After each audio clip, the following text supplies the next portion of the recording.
Hello and welcome to Radio Astronomy, the podcast from the makers of BBC Sky at Night magazine. You can subscribe to the print edition of the magazine by visiting skyatnightmagazine.com or to our digital edition by visiting iTunes or Google Play. Greetings, listeners. It's time for the April episode. I'm news editor Eddie Pearson, and I'm joined on the podcast today by staff writer Ian Todd. Hello. Coming up later, we'll be telling you our top stargazing tip for April.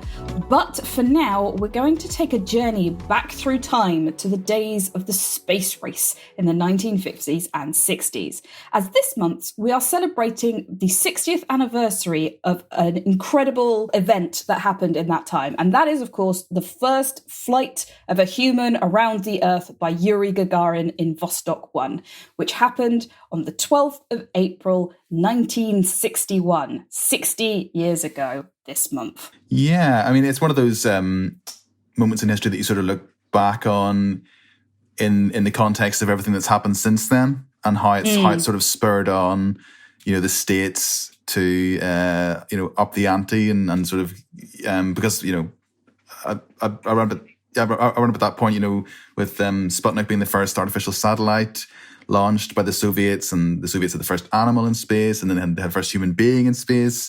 So you sort of look back on Gagarin's achievement as sort of really spurring on both sides and the sort of the space race that continued on throughout the rest of the 1960s. It's one of those things that every time I'm reminded, I find it absolutely shocking, which is that Sputnik launched in 1957. So that is the first time anything had ever been into space. And then just 4 years later, Yuri Gagarin is flying. Yeah. That, 4 years today, that's the time it takes for NASA or other space agencies to create one singular mission. Yeah. Let alone develop the capabilities to be able to do something that had never even been dreamed of at that point.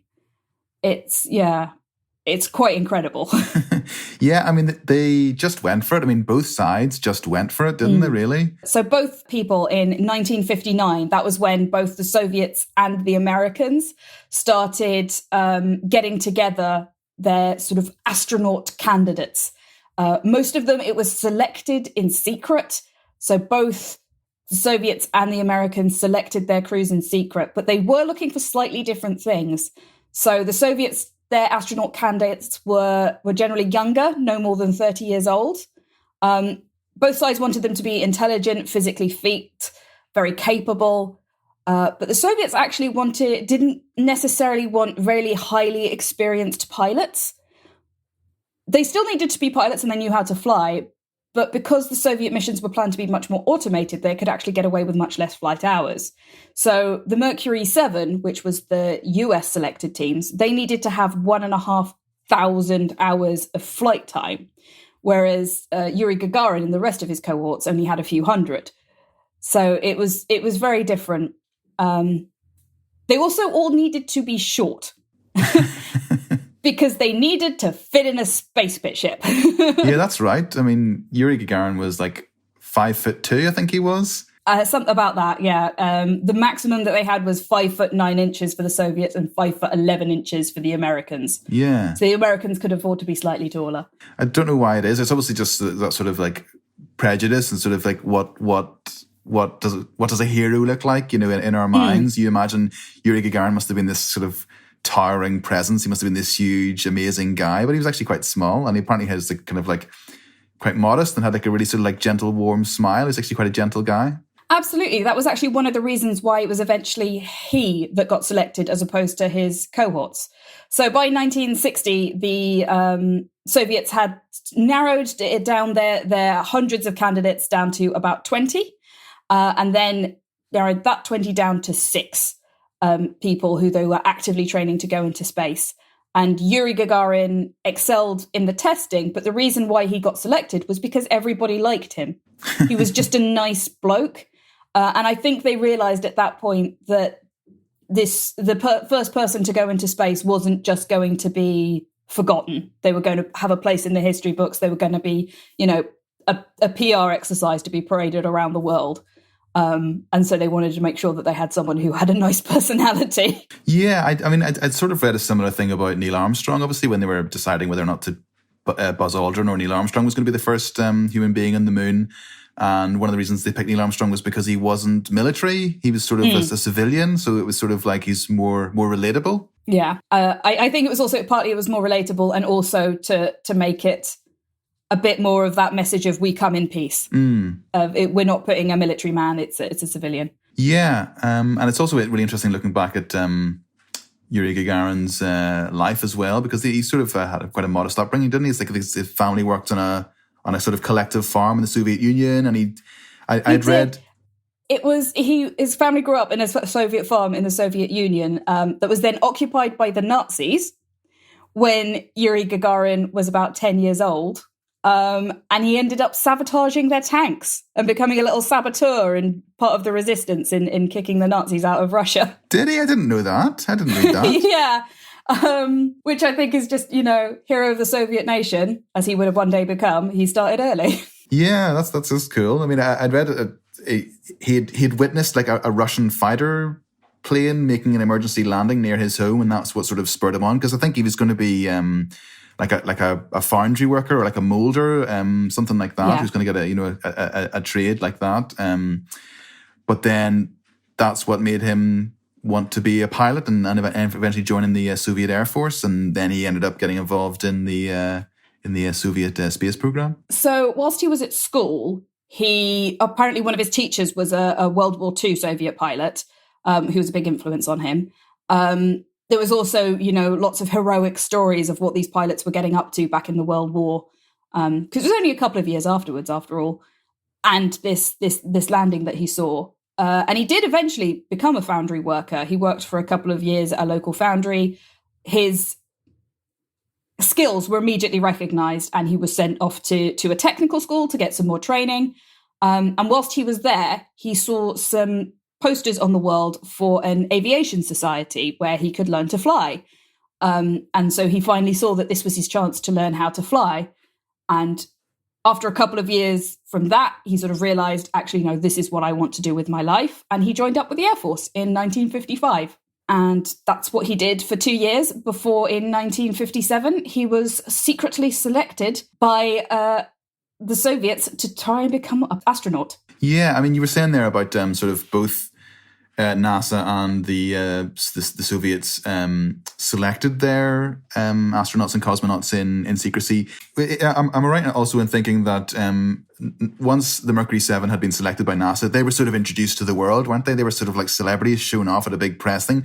Whereas sort of every aspect of the Soviets side of the space race was kept in secrecy, wasn't it? Absolutely. It wasn't until Yuri Gagarin was in the air above the Earth in Vostok 1 that his name was announced to the public even. Nobody knew who these people were. Whereas with the Mercury 7, they were very, very public about these people. It was part of NASA's big PR push, basically. Because NASA realized if they were going to, the space race was expensive and they needed the taxpayers to agree to fund them. So they had the astronauts, basically everything about the astronauts' lives and their marriages and their families was put in the pages of Life magazine. They were seen as celebrities and taken all around the world whilst also trying to train to become astronauts. So it was two very different ways between the absolute secrecy of the Soviet Union and the incredibly public face of the Mercury 7. Yeah, I mean, it's also sort of a good tactic when you think that the Americans were preparing for the Apollo program. They were preparing for the need in about just under a decade for human beings to be trained. So you needed all those engineers and all those people who were going to navigate and work out the maths. So you needed people who were going to be inspired to go to and study STEM subjects in American colleges. And sort of what better way to do that than to sort of say the space race is happening, America's part of it. Look at these cool guys, you could be like them. Well, the Apollo mission wasn't seriously considered until the sort of like very tail end of Mercury 7. But there was definitely that view of like, this is something that the US is doing. We are trying to dominate space. We are trying to beat the Reds, basically. It was very much tied up in that Cold War idea of we want to be better than the Soviet Union. We want to show that it was as much ideological as it was about exploration or science or even politics. Yeah, definitely.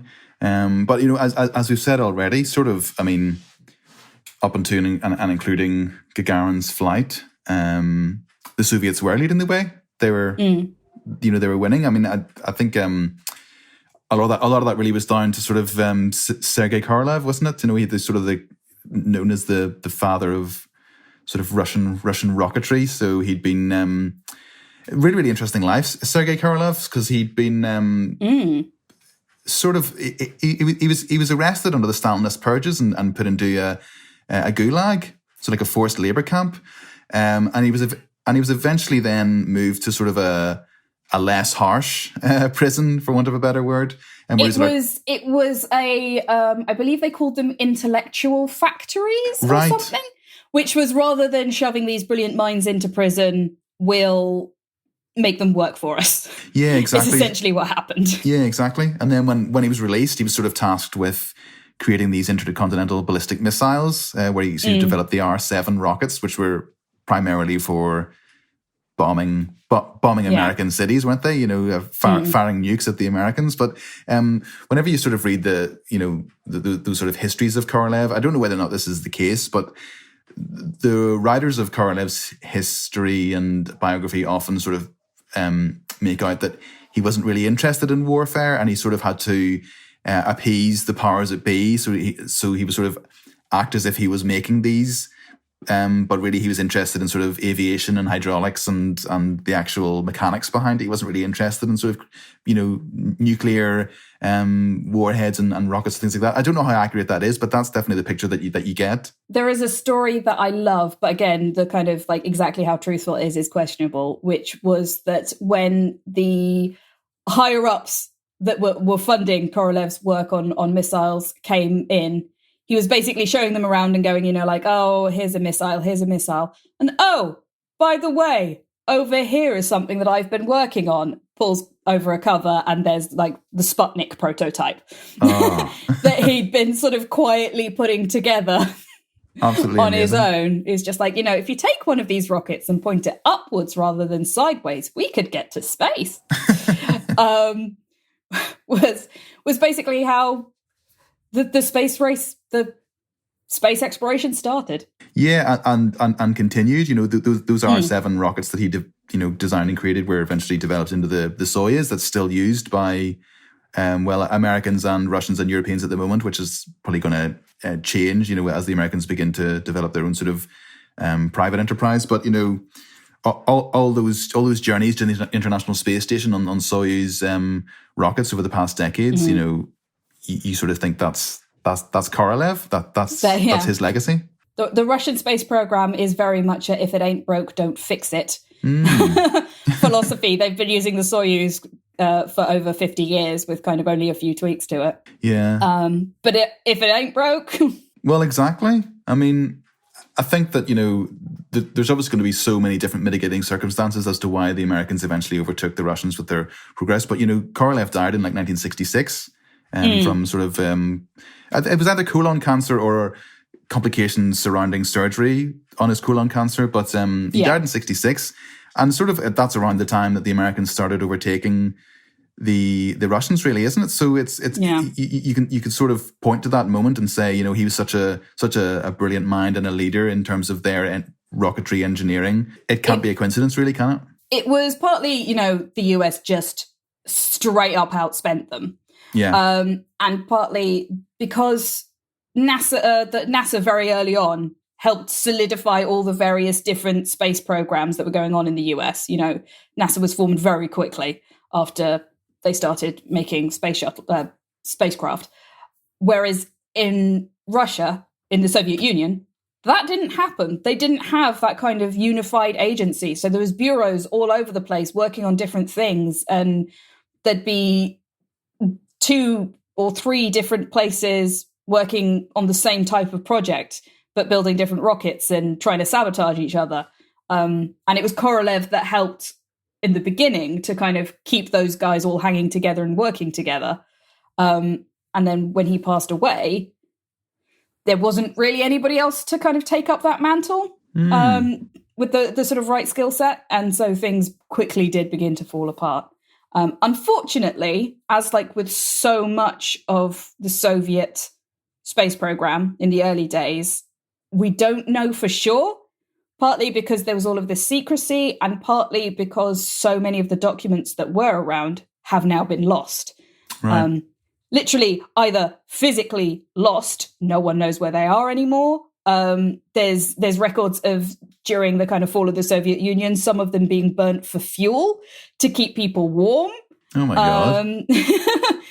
Or just, kind of molding away in some storeroom so they're unreadable anymore, which is a shame. There's a lot of people who've been trying to piece things together though, so that's quite interesting. There was that big release about 10 years ago. Was it must have been the 50th anniversary of Yuri Gagarin's flight, where the Russians it was like a sort of request for information from Roscosmos, the Russian space agency, to the Russian government, and they released all these files about what had actually happened during Yuri Gagarin's flight, because it didn't actually go as smoothly as they'd sort of suggested it had at the time. No, it did not. It was very much at the time, the Soviets were going like, oh, this is a complete success. Nothing has gone wrong, exactly to plan. But actually, it was like it had started going wrong before they even flew. Yeah.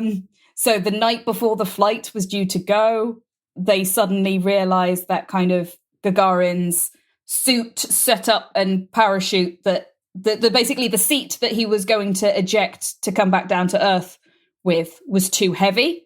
And so they were frantically pulling off everything from that didn't have to be there. Whilst this was going on, Gagarin and his backup, German Titov, were under very strict instructions to not worry about anything. And so the night before one of them is going to go into space, they were sitting around and talking about their childhoods and playing pool and reading poetry to each other. Incredible. Before being told to go to bed and try and get some sleep, which apparently neither of them nor Korolev got a single wink of sleep that night, which I can understand. I had read that they put sort of sensors under the cosmonauts' bed so that they could tell whether or not they'd sort of been tossing and turning all night to sort of, and if they had, then they wouldn't have flown. Or if Gagarin had have been tossing and turning, and Titov hadn't, then they would have picked Titov because he would have been seemingly less nervous about the whole thing. I would not be surprised. That's one of the things I've learned with astronauts. Basically, you're not a pilot, you're an experiment if you're an astronaut.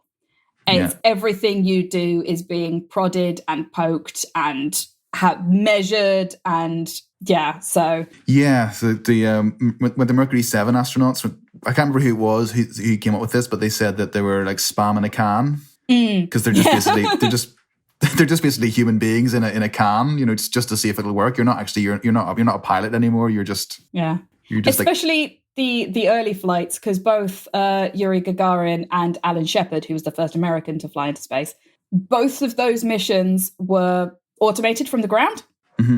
So they didn't actually pilot it, despite, being qualified pilots. They were just there, like, you're going to do your thing and come back down. Great. I guess maybe they didn't really know what would happen to the human body and or mind once they were in space. Like, would a human even be able to hold it together to actually fly?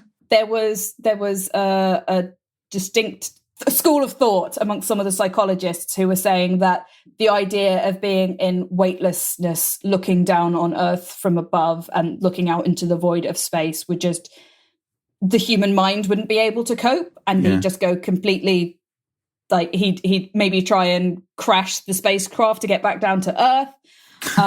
And so actually it was like Gagarin could have taken control of the Vostok spacecraft, but there was a code that he wasn't supposed to be able to know before he came back down to Earth. However, there is a story he told later of as he was getting into the Vostok, one of his technicians leaned over and said, "By the way, the code is 125. And Gagarin turning back and going, "I know, someone already told me." because a lot of people didn't like the idea of him not being able to have any of the controls. I know. And like, if you knew the code and you were literally there and there was no one around, you could just, all I have to do is tell him and it could potentially save his life, you know? Yeah, exactly. But wasn't there also a story about the hatch or like the door had to be unscrewed? Like, it was like sort of like that morning had to be unscrewed and re-screwed on? That morning, after they woke up and had their breakfast of space food tubes, because apparently you have to start as you mean to go on,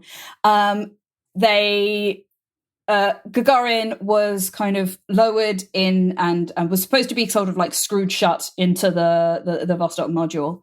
But the door wouldn't shut, or it's not 100% clear exactly what was wrong. Some people think it was just a sensor that was broken and it was shutting absolutely fine. But they had to, frantically take it apart, put it back together, find out what was wrong, and then close the door again. Which is just what you want to happen to you whilst you're sitting on top of a bomb about to go into a place where it is impossible for a human to live. When nobody's done it before. So I know. Like with all these sort of astronauts and cosmonauts who were the first people to do it, there must have been an element of, I could easily die here, but I'm going to do it anyway.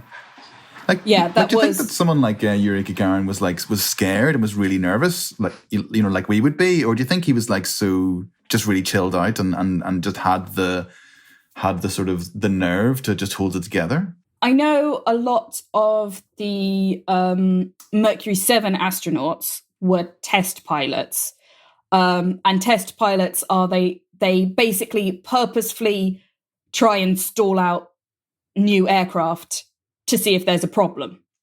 And they had an incredibly high death rate. So the Mercury 7 were definitely all accustomed to that kind of degree of uncertainty. Gagarin, at the time he was selected, had only been a pilot for 2 years. He was also quite young compared to astronauts you have today. But I don't know. He must have been, that we're all very aware. There was no kind of keeping it from them of how dangerous this was. Everybody knew that this was dangerous. Yeah, completely. And there were no guarantees. So, yeah. But I couldn't do it. No way. I mean, like you read that story about Apollo 11 landing on the moon and Neil Armstrong, like having to find a place to land because they'd overshot with like the fuel gauge running out.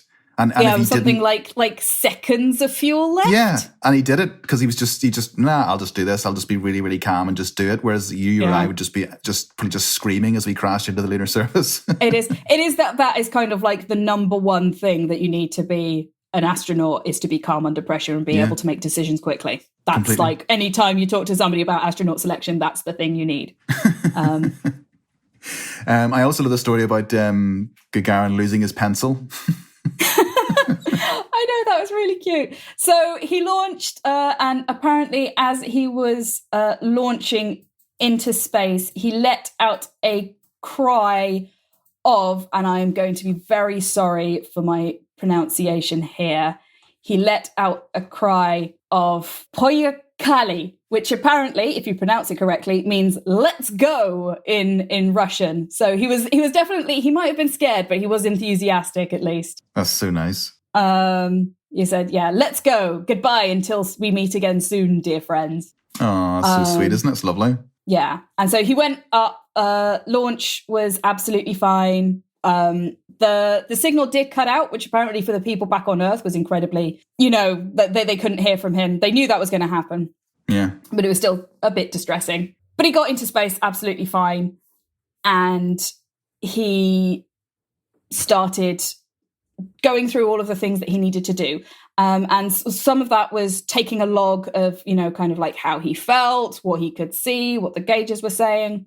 And he was having a lot of fun sort of letting his notebook and its attached pencil, which was on a piece of string, just kind of float through the air.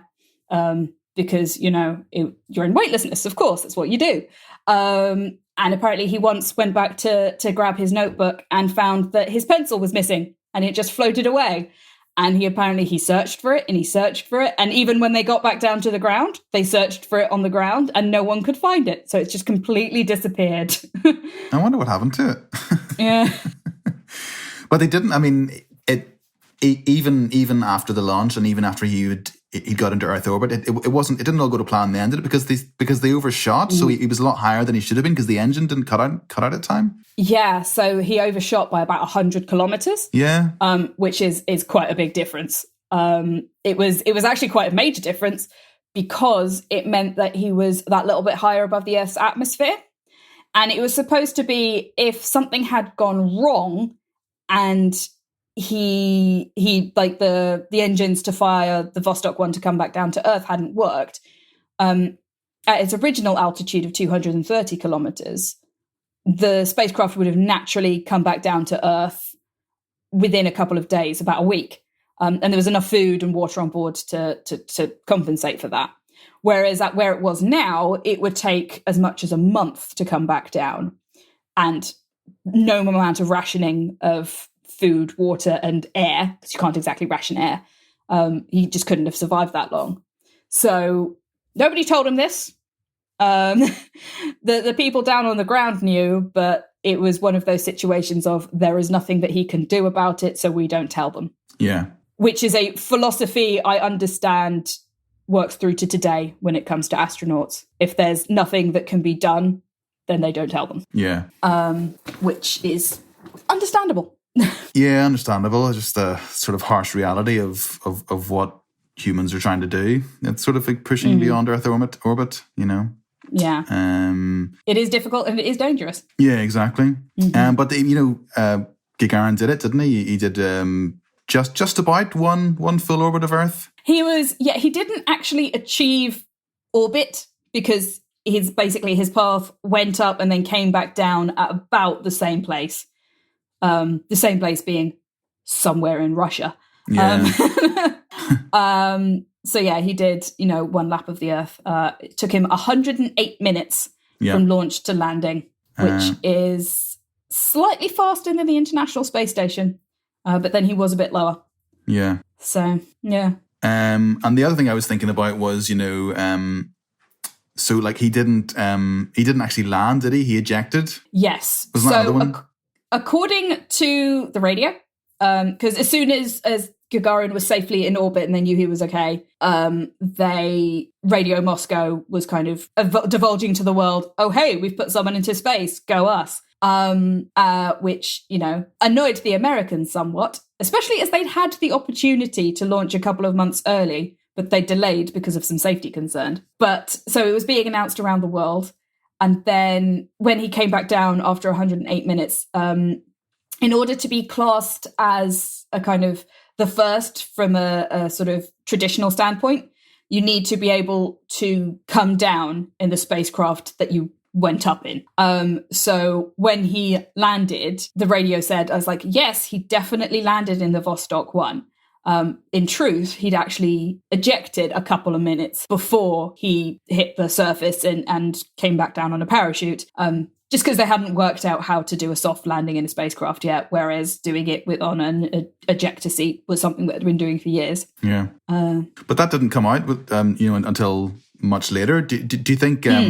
If at the time that had been known, then that his flight would have been sort of voided and people would have said, especially the Americans would have said, well, he hasn't done it, he hasn't achieved it. It was, I think today most people say it's like, no, it still counts. But I think definitely if the Americans had known, they would have been kicking off. Yeah, definitely. That was the other thing I read was that, you see like CCCP on his helmet. Yes. They did that just before because they were worried that if he fell down in like the, in the kind of wilderness, like Siberian wilderness or something, people might have thought he was like an American spy. Yeah, apparently a couple of weeks before there had been like an American spy plane had come down somewhere and they'd taken the pilot captive.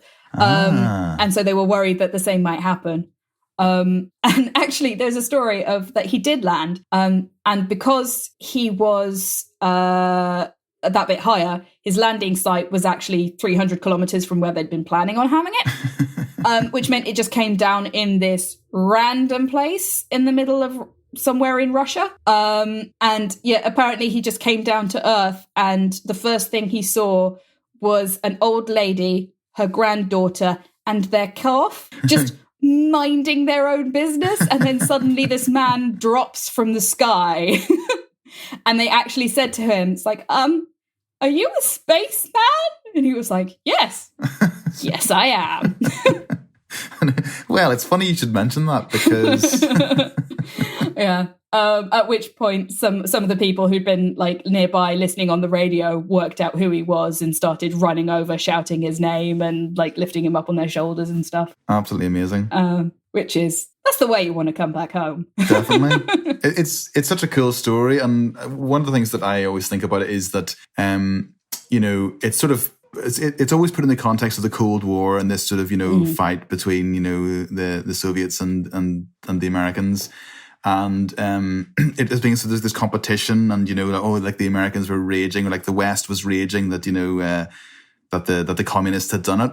But when you look at when you read about his world tour afterwards, he went to like Germany and Brazil and around the world, and wherever he went, he was greeted by ordinary people, and he was greeted as a hero. And most people obviously didn't really care about the Cold War, but they were just generally excited that's like a human being has been to space, and there he is. How cool is that? It's one thing that you see time and time again. It's like the people who hold the purse strings and like are making the government decisions, they're very concerned about like how will this make us look in the PR exercise of this. Whereas the people on the ground who are doing it, the people working at NASA, Korolev and people like Gagarin, they didn't care. They just wanted to go to space. Yeah. And if, fueling the kind of Cold War discontent got them there, then sure, yes, it'll show up the Russians or it'll show up the Americans. Let's do this. Just give me your money.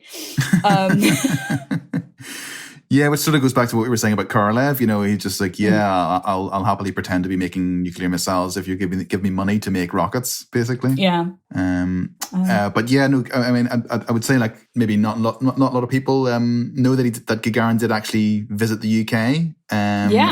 A few months after his flight. So it was the 11th to the 15th of July 1961. Yuri Gagarin visited the United Kingdom. Harold Macmillan was in government at the time. He was Prime Minister. And it's, as you say, they were initially uneasy about Gagarin visiting because he's this Soviet communist hero, and how would that look to the Americans and the rest of the sort of Western nation states. But because people, including journalists, were so excited to see him and so excited that he was coming, they ended up at the last minute putting together this tour where Gagarin got to like lay a wreath at the cenotaph. He got to have breakfast with the Queen, and they extended his stay.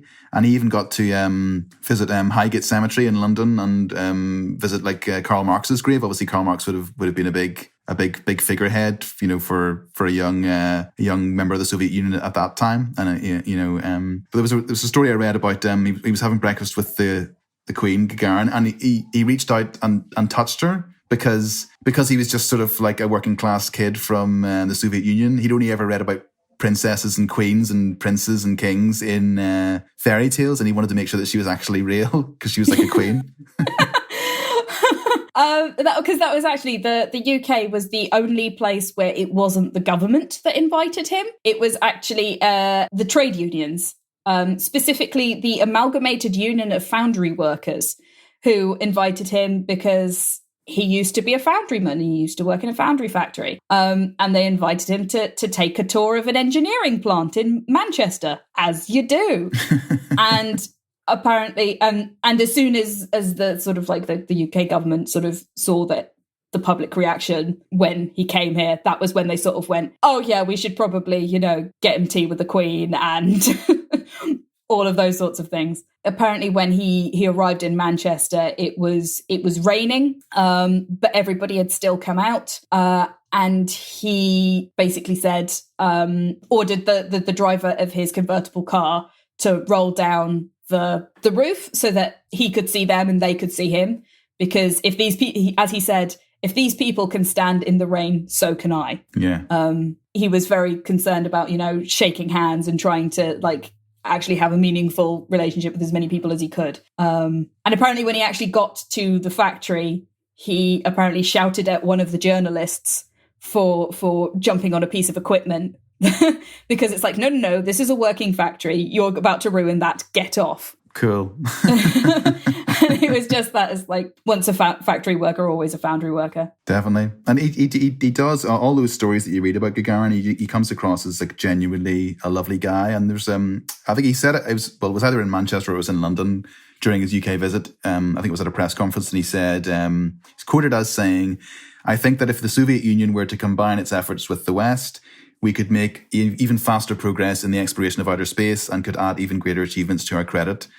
So sort of a visionary, at the height of the Cold War, when the sort of nation states were at loggerheads, he sort of saw what could be done if we worked together. And of course, we did end up working together. The Russians and the Americans did end up working together, and he was right. It did lead to things like the International Space Station and all the collaboration that's come since then. Yeah, because actually, it was unfortunately his flight had the exact opposite effect.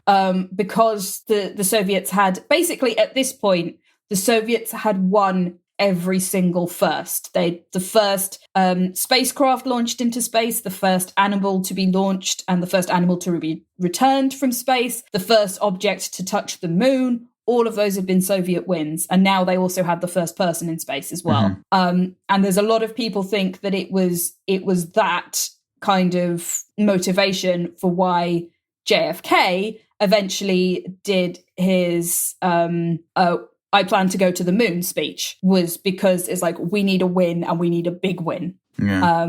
Whereas if Shepard had been the first to fly, as he might have been, maybe that wouldn't have happened and we wouldn't have had the Apollo mission. Yeah, exactly.